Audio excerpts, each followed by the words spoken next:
Voter pour Macron, c'est voter pour le fascisme corporatiste eugéniste originel.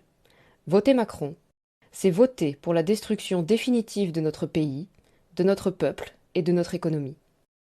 Hypocrites ou traîtres, ceux qui appellent à voter Macron pour faire barrage au fascisme n'ont rien compris au fascisme, ni à la menace qui pèse sur le monde occidental d'aujourd'hui. Qui a bombardé la Libye? L'Irak, le Mali, l'Afghanistan, l'extrême droite? Non.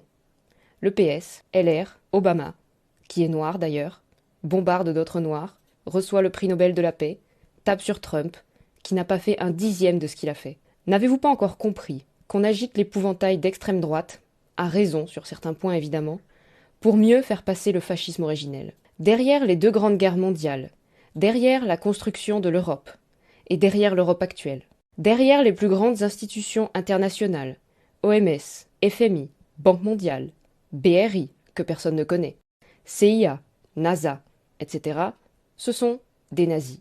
Les Rockefeller, les grands pontes de l'industrie, IG Farben, cartel industriel comprenant Bayer, qui ont testé leurs produits expérimentaux sur les communistes, les femmes, les handicapés, les homosexuels, les juifs, enfermés dans les camps nazis.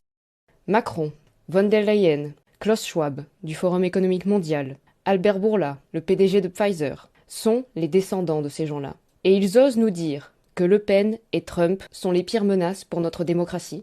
Macron, qui a usé du 49.3, qui vous a forcé à vous faire injecter un produit dont 70% d'entre vous ne voulaient pas, mais l'ont accepté, à grand renfort de propagande et de pression. Vous le savez très bien au fond de vous, mais vous ne voulez juste pas vous l'avouer. Macron, qui a masqué vos enfants, qui les a torturés pendant des mois.